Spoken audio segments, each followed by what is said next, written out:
Good day, everyone. I'm sure we have people from different parts of the world joining us here. So, and I hope everyone's keeping well. Welcome to the first K-12 panel series by the Center for Academic Integrity in the UAE.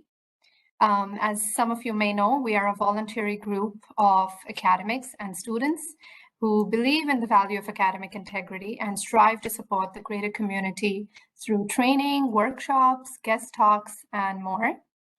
This week, the center is celebrating its first year anniversary, and we are very excited to bring you a range of activities and sessions to attend and enjoy.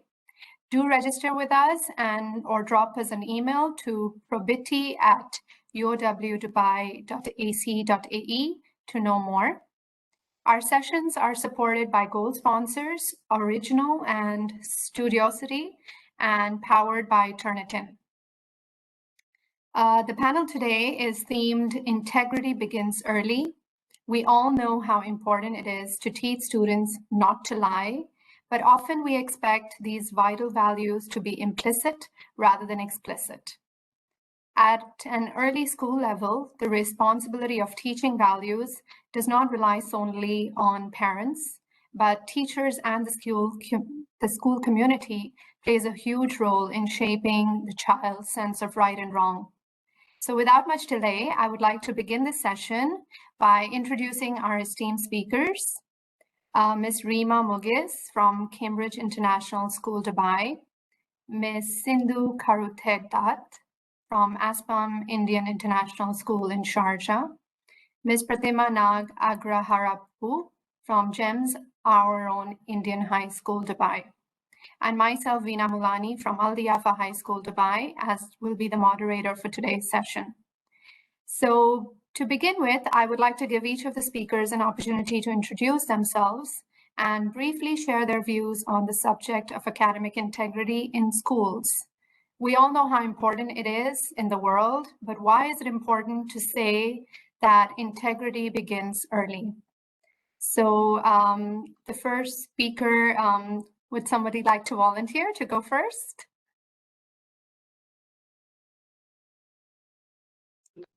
I'd like to go. Thank you so much. Thank you so much to one and all here, and to Ms. Veena and her team, along with Dr. Zeenat, for the amazing opportunity and for the beauty of taking such a topic. Integrity begins very early. Yes, I would rightly say that it's important that we catch them young. There's no two way to it. Catch the little ones young, because that's something that we need to build in them right from their childhood. Ultimately, as they grow, whatever be the age, we need to ensure, or rather instill in them, this value that what really matters is not your performance goal. It's not your performance target, or it's not your scorecard. It's who you are and what you stand for. So this is how I would look at it, as how important academic integrity is. And it's not an add-on, it's something that should be ingrained in every aspect of teaching learning as a holistic process. Thank you, Ms. Sindhu. Ms. Reema, may I ask you to introduce yourself and share your views, please? Yes, I'm Reema Mughis from Cambridge International School. I'm part of the Faculty of English. CIS core values are respect, empathy, honesty, responsibility, and perseverance. And you can see how they are a replica of, or they reflect the academic integrity pillars. At CIS, we believe that academic integrity improves academic results, academic culture. It also promotes critical thinking and independent learning skills. Whereas we believe that plagiarism, collusion, cheating violate these core values of trust and fairness. So the aim is to empower our students to take responsibility for their learning, and there are various ways which we implement in our school. And I believe at an early stage, we should start educating students, their parents, in fact, the whole community about academic integrity according to their level. So as the discussion will continue, I think we are going to talk about those later. Ms. Sidhu. Thank you. Thank you so much. Over to you, Ms. Pratima. Hi, good evening, everyone. I am Pratima Nag. I'm working as a informatics and computer science teacher, apart from leading the digital platforms at GEM Savron India. So, as a teacher in the educational field for 19 years and rolling out batch after batch of CBSE students, what I believe is how well we make the students into a holistic individual and a good human being. So, as ma'am said, Sindhu ma'am and Ms. Rima has said that when we start early, that's how it becomes an, unknowingly part of you. So academic integrity, though it sounds like something out of the context of our general value system, but that comes from the very basic value system of integrity and truthfulness to ourselves, doing right when nobody are watching us. So I believe nowadays, especially in this digital era, every student as well as the teacher has to relearn. This is completely a new learning for us also, how to be on the net, use the resources on the net, how do we respect others' works, and how do we not feel ashamed but take pride, okay, this is my work, this is a genuine work, what I have been doing, and see all these aspects make a person more stronger when he steps out into the real world. So as the discussion goes by, maybe we will come out with much more good practices we can learn from each other. Thank you so much. And I hear one thing common in all the views that the three speakers have shared, which is that it's a very intrinsic value that we're trying to ingrain within the students and kind of like make them holistic, just like Ms. Pratima has said. So where do you think the teacher's responsibility or the role would be, and in educating the students about the values of academic integrity? What kind of role do the teachers play, and to what extent? Ms. Rima, can we begin with you this time? Yeah, so if you're talking about how to involve teachers in devising this, is this your question? Yes, how do we involve from school management? How would the teachers get involved? And then what kind of role would they then play in educating these values into our students? So I think firstly, obviously, it's from micro to macro and from macro to micro level.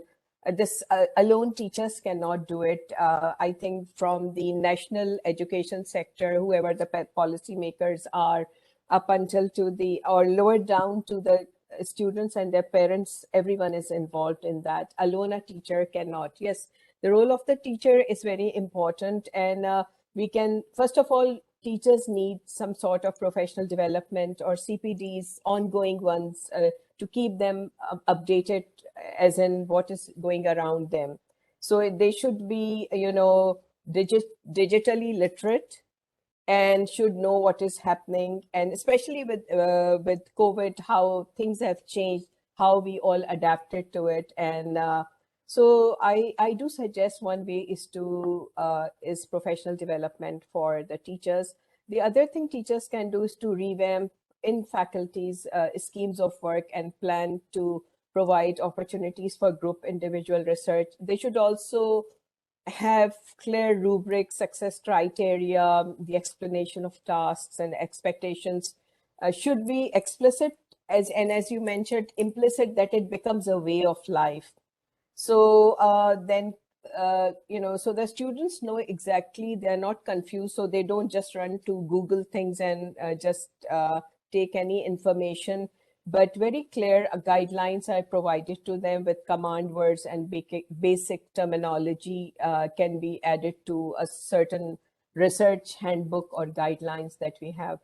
And I also feel that teachers can model, if we are talking about academic integrity, obviously the core values should be shared in different sessions, in the well-being session, or class with the learning manager, or at different levels that can be shared. But I feel in a class when a teacher assigns some research work, she or he or they can model how it is done. So modeling is one good way of teaching and learning, and it can support that. There are a few things that I just thought. Thank you very much. It's very interesting that you have brought in the role of the policymakers in here as well, because I do agree that it has to be a top-down, kind of support system, to push this into our schools. But Ms. Sindhu, how would that actually work from a school management to follow down to the teachers and then go to the students? Do you think it would be a very easy path to, or would there be obstacles? I would say it wouldn't be a very easy journey, but yes, definitely it would be a wonderful opportunity. What I would just like to launch from where Ms. Rima has just paused. I think as teachers or as managers or as academic leaders or people involved in academics, what really matters is we need to look into how academic integrity is beautifully interwoven in the curriculum and the assessment, in the instruction pattern. So it is something that becomes a very habitual aspect of students in their day-to-day routines of their school. Now, coming from the management and the policy making aspects, yes, policies can be made, it can be delivered, it can be spoken to, and everybody can be informed about it. Ultimately, I think it's the teachers and the people who are directly in contact with the students who matter the most to make sure that they create the 3 A's, that's awareness, accountability, and acceptability among the students. If I may take a little time, I would just like to tell what I would suggest here by means of awareness is we have all the policies, the amazing things that we've got to do, but how aware are the students? Are they well informed about what happens and what is it that they need to do? What are the expectations? Now, this is something that we need to take on. It could be through the stakeholders, or rather the best way would be to take it forward through the student population itself. Give them the free hand, give them the leadership, they will develop the awareness. When it comes to accountability, I think be it in the instructions or in the assessments, students must be informed about it's your life, it's your integrity that matters. Ultimately, you will face the world. I think that underlines the entire aspect there in terms of how they need to keep away from any kind of issues. Many of them come into this kind of a feeling that there's nothing wrong, not because they want to do it, but because of the peer pressure sometimes, or the pressure to perform better, to excel, little knowing that they're actually failing themselves. So that kind of a sense of accountability and awareness is very important from the senior leadership teams or from the school managements. And acceptability. That is where the key lies, where I would say everybody, all stakeholders must work together. No matter what policies are made, no matter what awareness is given, ultimately, we need to give them the feeling of trust and tell them it doesn't really matter. Just be yourself. Your scores are not the end. We trust you and we accept you for who you are. It is not the beauty of the product or the project, but it's the knowledge that you would like to deliver. And that is what matters. once we get the trust of the student population or the community, I think half the battle is won, and the policies and procedures should fall in place. They will line up gradually.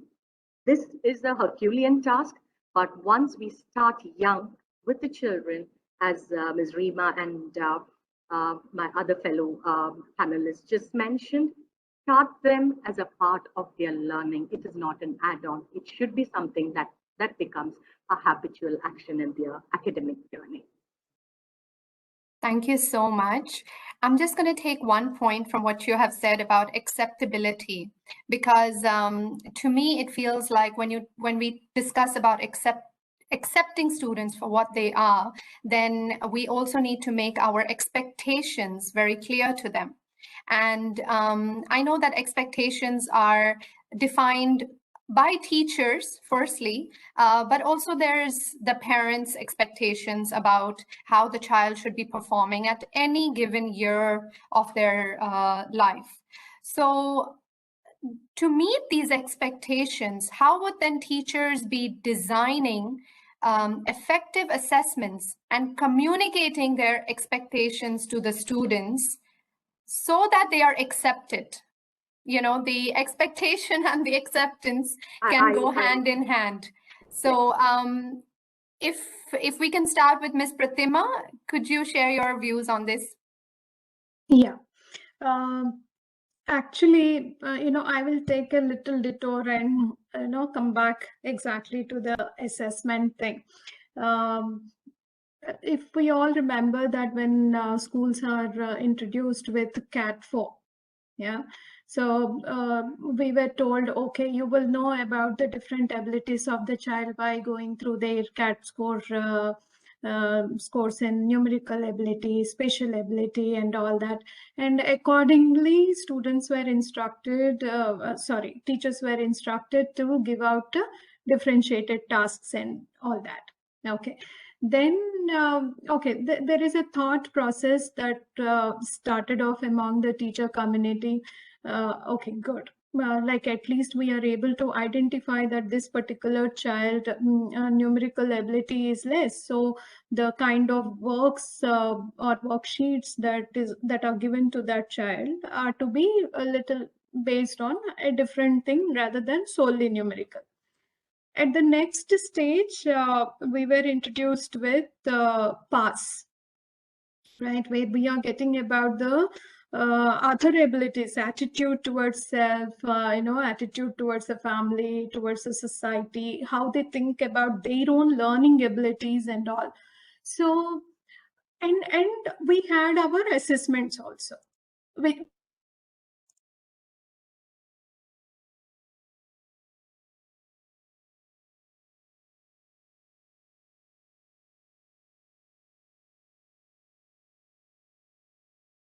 Ms. Pratima?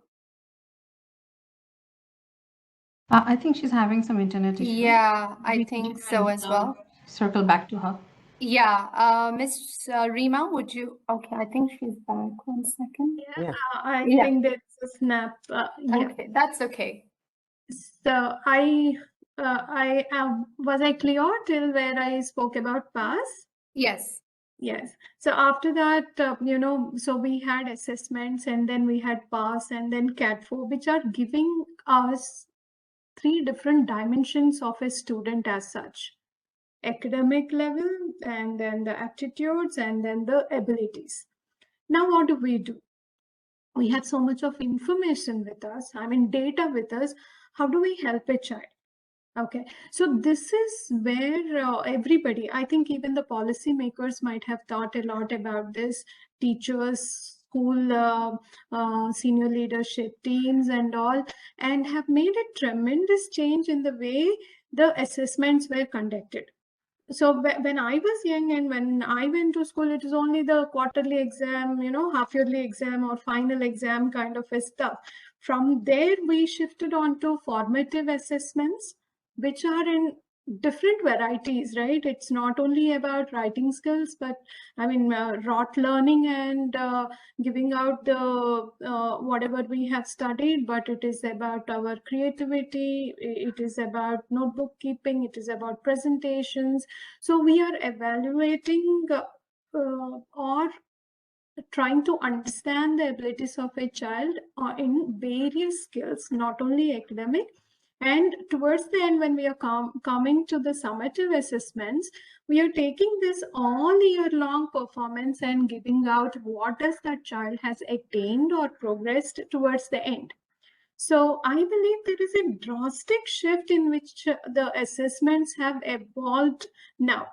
And currently, I think most of the schools where are introducing STEM and project-based learning and all that, including my school, where students are given ample opportunity to develop their skills, both kind of creative skills, soft skills, entrepreneurial skills, social skills, and you talk about it, whichever they are good at, they can bring that aspect into the project and participate in the teamwork. So there is a drastic shift, Veena, the way assessments have are going to take place. And I think now even with the NEP, which is going to come, further shift is going to happen in the way the assessments are going to conduct. I think they call it as something like census assessments now. So I feel the new generation is really on an advantageous side when it comes to assessment. But as rightly pointed out, this thing has to be communicated to the student and the parent in a much, what do you say, a layman's language.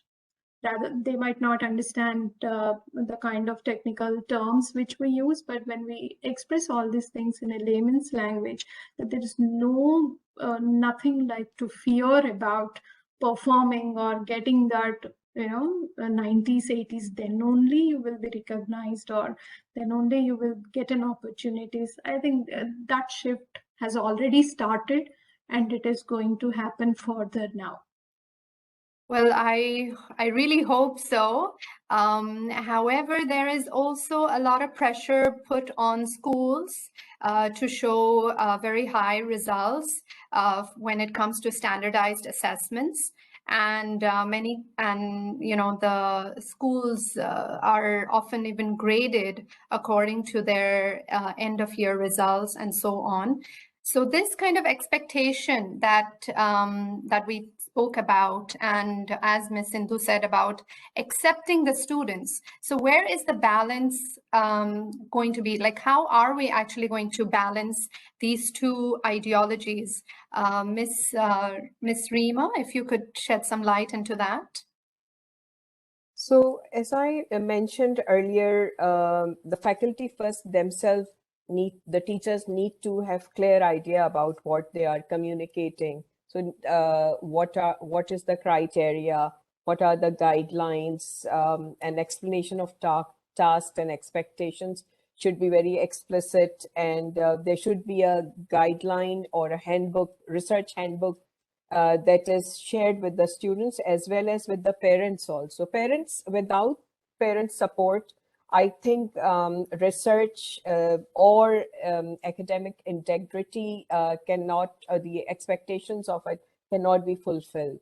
So it's very important to involve the parents there. We can develop or create an honor code where students must play a major role in the development of running and maintenance of this, and parents and the students sign this honor contract, and penalties of violation could be set, ranging from rewrites, redo, to resubmissions, to suspension, on a level of 1, 2, 3.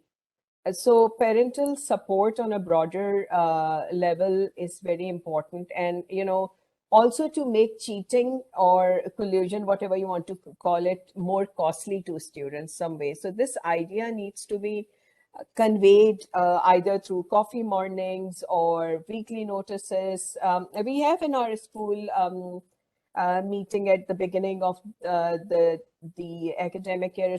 It's called Know Thy Curriculum. So I think it should be embedded there as well, all these elements. And obviously, as I said, teachers should be able to model it, these skills in their lessons. Thank you so much.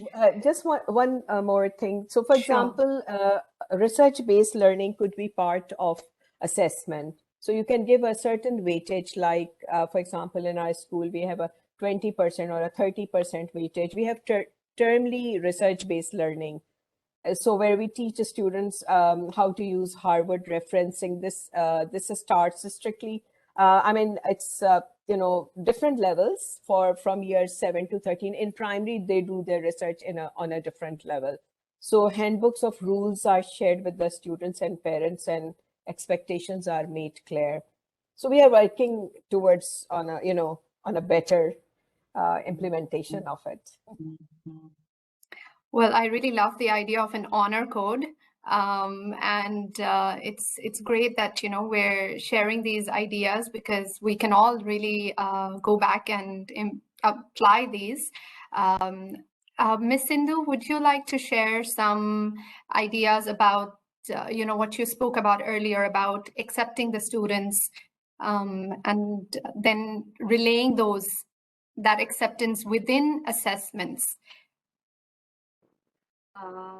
Well, talking about acceptability and how it should happen in the classrooms. What we do here at SPEM is, just like what Ms. Rima has mentioned, we do a lot of activities which happen during the sessions. And we, at the very beginning of every academic year, have a portfolio or an understanding of each student based on diagnostics, based on the CAT4. Those are the data. But to top it all, it's the kind of interaction that the teachers have with the students that sums up the interests of each child. I would just like to give an example here. One of the projects which our school has been selected in, it was a research project that we conducted as a pilot program among our student community, and that was called the Handy Curriculum. I think that would actually give a better insight into how the balance could probably happen, but there are no right yes and no's to it. What actually we did was, every child was identified with their area of interest, area or the subject that they liked. One of the interim projects that we did was this for the different subjects. The team members got together and we selected a couple of storybooks for them. We gave them a pool of books and we said, children, read any book that you like. Every one of you can read any book you like. Go ahead. And you need to map any of the storyline or the characters or whatever you come across in that particular storyline. Can you map it to concept A of math, if you find it? Concept A of social science, if you find it. You can illustrate it, you can present it, you can create a model, but yes, you have the freedom of finding concept A, B, C, D of 3 different subjects from the book that you have read. So that created a lot of excitement, and the volume and variety of work we got. As a teacher, the focal point was get them to understand the concept, whatever it be. The means doesn't matter, it was the target that mattered. And the way in which each one of them expressed the concept and the depth of knowledge that they came up with. And at the end, the fact remained that we did have our rubrics and the scaling, all the assessment part was happening, but the excitement that it created in everyone, that is where there was, even the silent workers were amazing. They came up and they started speaking. They gave up all the concepts that they understood, not just for one subject, but for 3 subjects, based on the guidelines that were provided to them. So this was just one of the pilot studies that we had conducted, and it did become a huge success. The ultimate aspect of how you balance or find a find the line between acceptability and assessment here is every child was pushed to the zone of proximal development. We do not want to stretch a child beyond the potential. Do your best, push yourself. We do our intervention programs. We support them to the multi-tier support systems that we have. We build the confidence in the students and design assignments in such a way that it is not very frustrating for them. Rather, it should be something enjoyable and attainable. Once you push them on that mode, then I think the transaction becomes easier. And this was one of the major research projects called the Handy Curriculum, though it is implemented overseas in US and other countries in very different modules. We did it this way, and this has been one of the research papers that's been published on behalf of our school in the Innovation Arabia, for which we have received accolades, and we are taking it forward now to other areas. To sum it up, what we found is the acceptability comes not only from within, it also comes from the peers. The confidence level builds in, and the students have the free hand to identify and learn the concepts their way, while we as the faculty hold the reins to the entire procedure of teaching and learning. This is something that we have tried, and it's come up with amazing results and built the confidence of our students. So I think gradually with innovation, with creative designs of assignments, yes, it's challenging, it's not very easy. Every teacher will have to face this challenge. Every administrator, every educator will have to face this.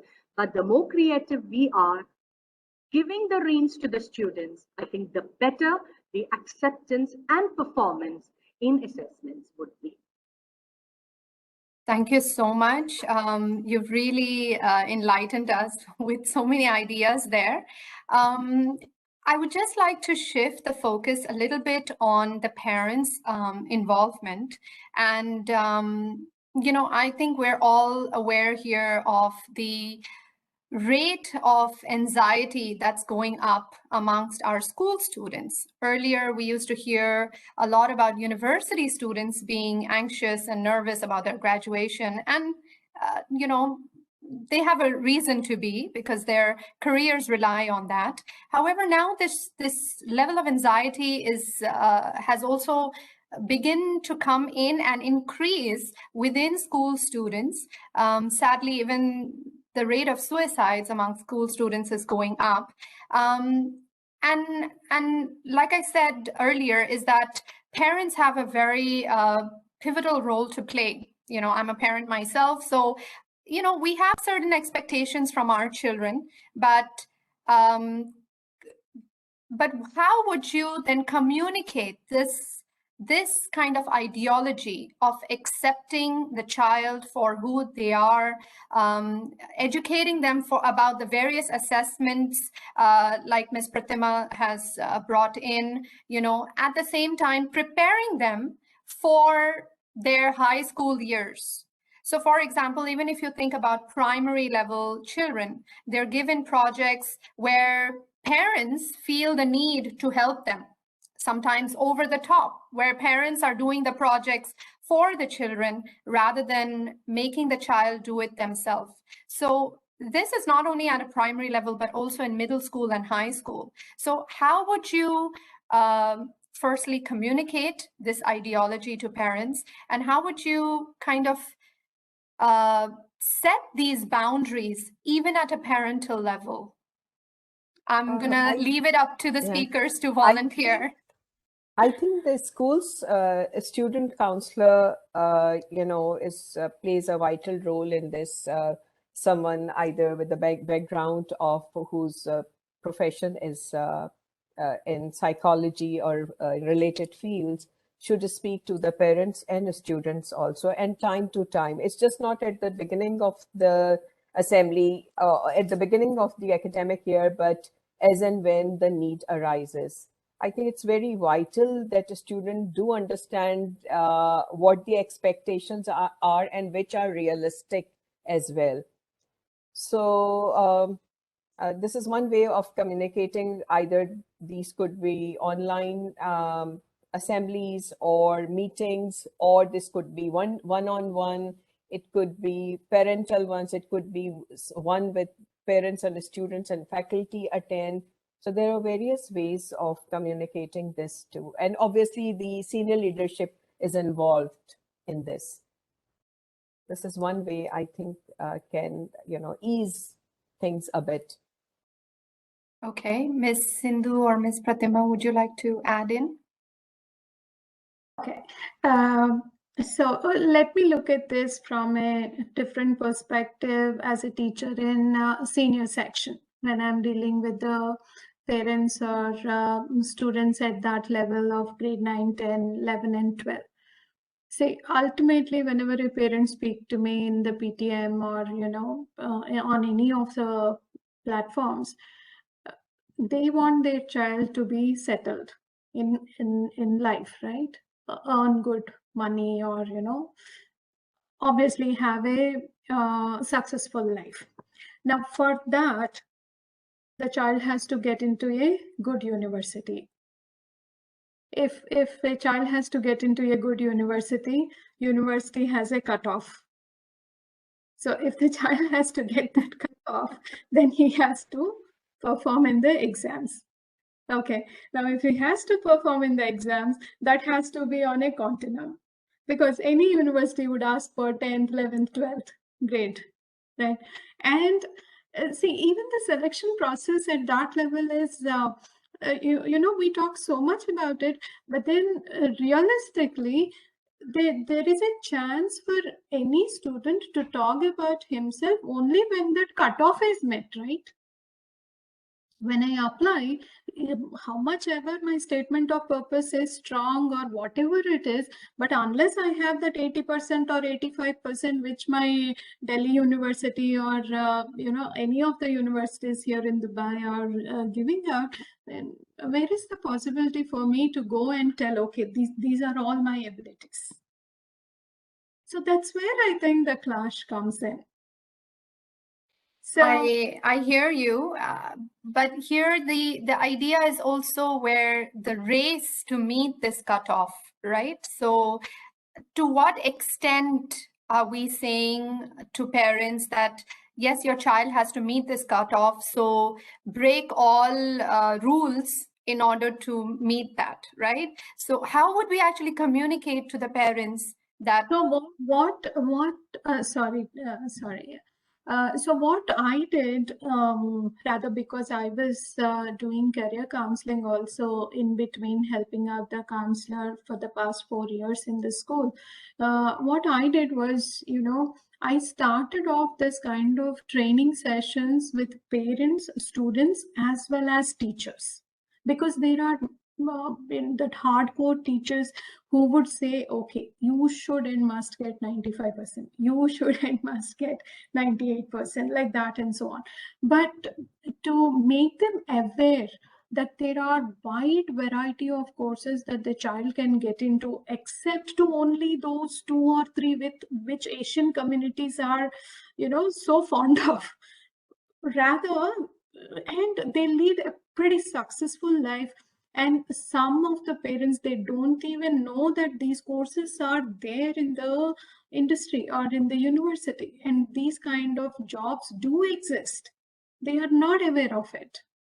So what we did was, in the school, the first and foremost thing the school did was to introduce, all skill-based subjects like mass media, marketing, entrepreneurship into the curricula. So I think I should proudly say we are one of the schools, who has introduced mass media communications and all that into grade 11 and 12.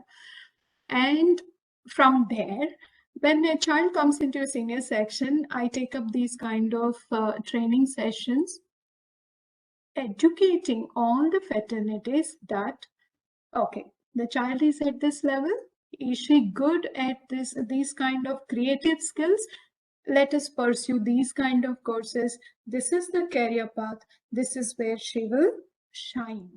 And this is where she will succeed. When I was able to show that as an example, you don't believe, now I have 75 students taking mass media in my school, whereas I have only 45 students taking computer science. So what I meant to say is, if we start little, to involving all the fraternities, showcasing that, okay, this is how we can get the child onto a success track on the life. I think that's fair enough. I have definitely seen a shift in the parents' way of thinking. That is one aspect. Now, the second aspect, what we did, I was talking about that CAT 4 pass thing, right? So we have created a target sheet, which we stuck in every notebook of the child, right from, I think, grade 1 and above. Make the child and the teacher, along with the parent, sit and set their own targets. Not yearly targets, small targets. Like next formative assessment. Okay, currently my score is this. What is my next score? Or now my grade level is this. What am I aiming at the next score? Okay, so that particular setting, some parents and some students, they would come under the pressure and they will set very high standards to themselves, putting everybody under pressure. That's where the mentoring comes from the teacher, because she's the person who will be able to see the child as her own as well as the student. So guiding how to set the targets, that was also one of the training which was given to the teachers as part of their PD sessions, so that use that data effectively and set the targets for the child. So child is also happy, parent is happy, and that boosts confidence, right? Automatically in the next level, child has set little high target. Then the third advantage, what I saw because of all this, the copying or the kind of academic misconduct has come down to, I should say, almost 0%. I don't say I touched 0%, but yes, almost 0% in the senior section, completely. Because I know what I am. I know teacher's expectation is also this much. And most beautiful part is, because the teacher is supporting the child in front of the parent, that boosts the morale of the student so much. Okay, she's there behind me. Okay, she will support me, kind of. So this worked out very well in the school, Veena. This really worked out very well. Like bringing out the triangulation and the target sheet, and small training sessions with all the 3 fraternities have worked out well for us. Thank you so much. Again, a wonderful practice to really learn from, because I think, again, what I'm hearing is just accepting the child for what they are, and then it's kind of putting the parent into a relaxation mode and making them accept their child, not setting these impossible to reach targets, which kind of forces the child into taking paths like cheating or, all sorts of academic misconduct that you've just mentioned. So thank you very much, Ms. Pratima, for sharing that. I'm just going to come to an end, but before we do that, I would like to just open the floor for everyone to share any last good practices or views that they would like to come to end with before we open the floor for questions and answers. Ms. Sindhu, would you like to go first? Now, just like what Ms. Pratima had just mentioned, the setting of targets. We have this and the ideology or the terminology is a little different. We call it the data poly, where every student, even if it's a grade 1, little one, they just have a smiley and they color it and they set their target. I go for a smiley. They have a rubric, like, so, and it escalates as it goes to the senior grades. And I fully agree with what Ms. Pratima said, because it becomes more than a parent-teacher open house system where the teacher keeps, speaking. We follow the student-led conference. That's what we call it here. And that has worked amazingly, wherein the student speaks for himself. We are just silent observers, the faculty and the parents. The child is given the prominence and the child speaks about, this was my target for my examination. Well, I have achieved it in XYZ subjects, but I've not made it in probably math and science. It's all right. And these were my strategies. The child writes down a kind of a reflection, and he or she speaks out to the parents and to the teachers. I know these were my targets. I could achieve it. My glow areas, we call them the glow areas and the grow areas. And they also say, I understand these strategies have worked, but I feel my grow areas are these. And some of them are very upfront. They say, I just messed up. I didn't pay attention. Good. We are happy that you've been honest and upfront. You don't have to fear. So this system of glow and grow area and the student-led conference has actually made people more relaxed. And parents, as Ms. Veena had just mentioned, they have accepted children. They're not pushing them beyond because the world is open. Opportunities are plenty. And the awareness through career counseling that most of the jobs that exist today may be obsolete in the next 5 to 10 years, that has actually opened up more doors for the students. One last point I would like to add here is we also have a system called CAST. That's CAST. CAST is something we operate with the faculty level as well. A lot of collaboration, teaching, learning, sharing of best practices, etc. But when the onus comes to the students, to the mentors, and to the to groups in general, we call it as collaborative academic support team. And this collaboration, I must vouch for it, because especially the seniors, board going students, the way they work together even now with their group of mentors or with their study groups. And they even go to the extent of conducting flip classes, sharing their doubts. They help each other and they share a weekly or a monthly report of the sessions that they have conducted for each other. And this was one of the intervention programs that we had done, giving the lead to the students. It has brought in amazing results simply because they are no more anxious about examinations and they are not competing with anyone. They're competing with themselves.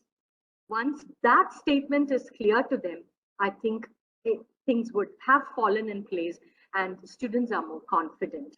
We've been into these kind of activities, especially because next month we have our board examination, grade 10 and grade 12 coming up, and everything has changed, but we just want to put students and parents in the comfort zone. Let's not panic. You will do your best. We are here to support. Once that trust builds, I think everything would happen. Thank you so much, Ms. Sindhu. Ms. Reema, would you like to add? I just wanted to add to, yes, we follow high performance learning. It's a framework that promotes advanced cognitive performance characteristics and values, attributes, and attitudes, which obviously promote academic integrity. And we have their progress charts for the ACPs, which are advanced cognitive performance. So each lesson we have embedded those values and these characteristics in each lesson. And teachers and faculties have their logbooks. We are trained on that, and we are in a process of becoming a high performance learning school.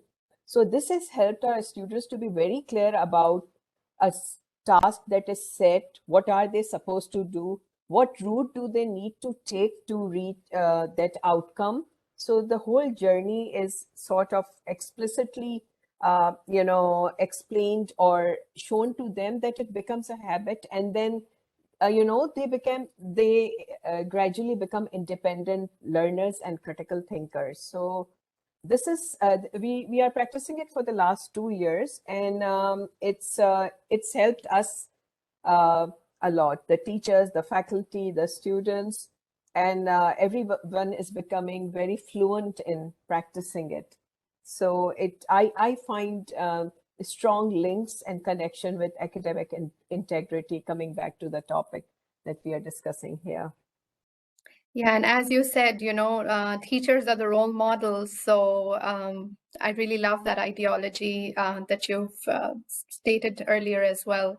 Ms. Pratima, would you like to close with some thoughts? Yeah. Again, from the perspective of a student, okay.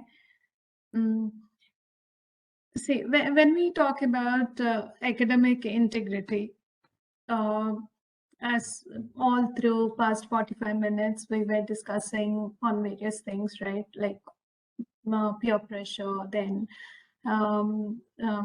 parental pressure, societal pressure, all kinds of, what we forgot about is the equal opportunity,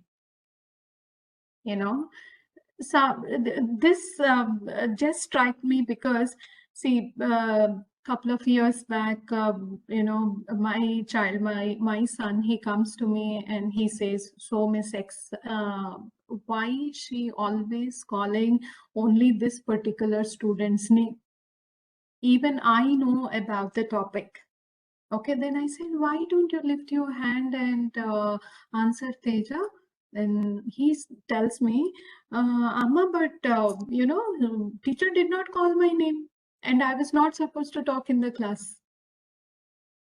So, that pressure will also build up on a student when we do not provide equal opportunity, and students at little higher, maybe they are innocent at lower grades and middle school level, but as they grow up into senior school, and if they want to prove themselves, and if they are having that kind of thing and not getting an opportunity, then there is I don't say everybody every time, but yes, there is a possibility for students taking shortcut routes so that they come into the limelight which they want and all that. So what I'm thinking is, yes, whatever we have discussed, all this, and then if there is some kind of policy or some kind of statement or some kind of communication that goes to the students that everybody will be given an equal opportunity in every aspect of the school, then that can also bring down the academic misconduct and put them into a good a good value system. So I think that aspect is also equally important, right? Yes, absolutely. Thank you so much to all the speakers for sharing their final thoughts with us. We already have a lot of questions coming in your way. So I'm going to begin with Ms. Reema. We have someone in the audience who is asking, do you think if we are the only ones who focus on these values based on rating of schools, perception that it is too difficult, it might deter students away from enrolling into such a school? So we means we refers to who? That's my question. You Yeah, mean the teachers, or you mean what do they mean? We are the only one. I think it would be the teachers mainly, yeah. Do you think if we are the only ones who focus on these values? I think many parents do that as well, obviously. Yeah. The thing is that if we all don't walk hand in hand, things won't change anywhere. So we need to, like all stakeholders should be part of a child's, responsible for a child's next steps until they make their own decisions or help them make their own decisions. That's something I feel is very important. So we need to take into confidence all parties, and the child should not forget the child, what they want. So maybe, and we should also look at alternatives. What is the other route as in not compromising academic integrity, but for their career or for their further progress. So these can be discussed, and a solution can be found. Okay, I think what they're trying to say also is about as schools, we have to follow we have to maintain a certain rating for so if we maintain that rating based on the standardized assessments and so on, so then if students view that school, say as a good or a very good or whatever based on their results, but if we are not aiming for those results or those ratings, then wouldn't it deter students away from enrolling in that school? Yes, definitely it will. So the idea is to provide them those platforms to improve their skills, and that's what I'm saying. Like, we have been following the HPL framework. It has helped us a lot, and take into confidence the parents how to support them, so we can still reach those targets if those targets are the criteria in a certain society we live in. Yes, this is something. I think it's a totally different debate here. Yeah, because ultimately, schools that uphold that kind of quality, those are the ones that are sought after, even if they are perceived as difficult. But parents do want their children enrolling in those schools. So, then the grades end up mattering a lot. Yes. So some schools of, like they would just take, as we call the cream, but obviously anyone is a cream to their parents or in their own eyes. So the pass percentage is very high for entrance exams. So that's how people, and obviously those schools, it's just not that. Those schools use strategies to bring out the best potential in their students. So there are various ways that it works. Thank you so much. I'll take the next question from Ms. Sindhu. I think this is from a child. How do I convince my parents that grades are not the most important thing, as long as I am trying my best and doing my work by myself? Whoever Every child's dilemma. Whoever the little one there is, I love your question. Well, it's very difficult, I would say, if to convince a parent and tell them, look, Mama, I'm doing my best. Always remember one thing, to the little one who's asked me this question. First, believe in yourself. Second is always believe, I'm me, I'm unique. That is the most important thing. Every one of us here, we are unique. And I think I had always mentioned, compete with yourself and not with anyone else, because it's your life, it's your race. Things will fall in place. If you need help, be open, be honest, little one there. Be honest, raise an alarm to your teachers, to your parents, to your senior leaders, to your friends. Go around, create the buzz, and tell them, hey, I need help. I did not understand this. Coming to the point of your parent, I think you should find, I don't know how often you use or what time you spend on your digital technology, but take off some time with your parents and discuss, take the strategy with you.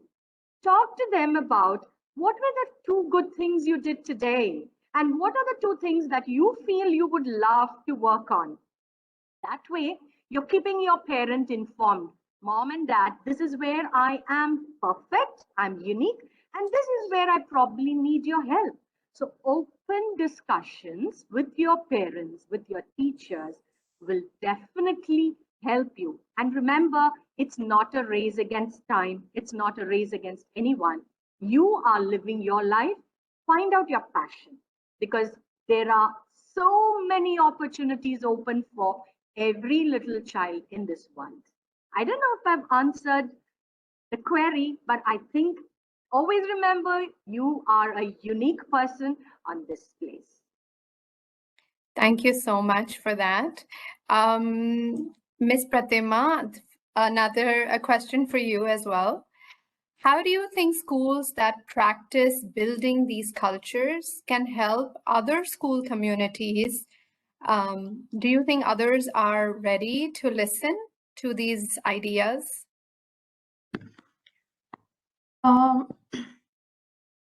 This is where this social media platforms, which we talk about so negatively all the time, can be brought in to build up strong student community.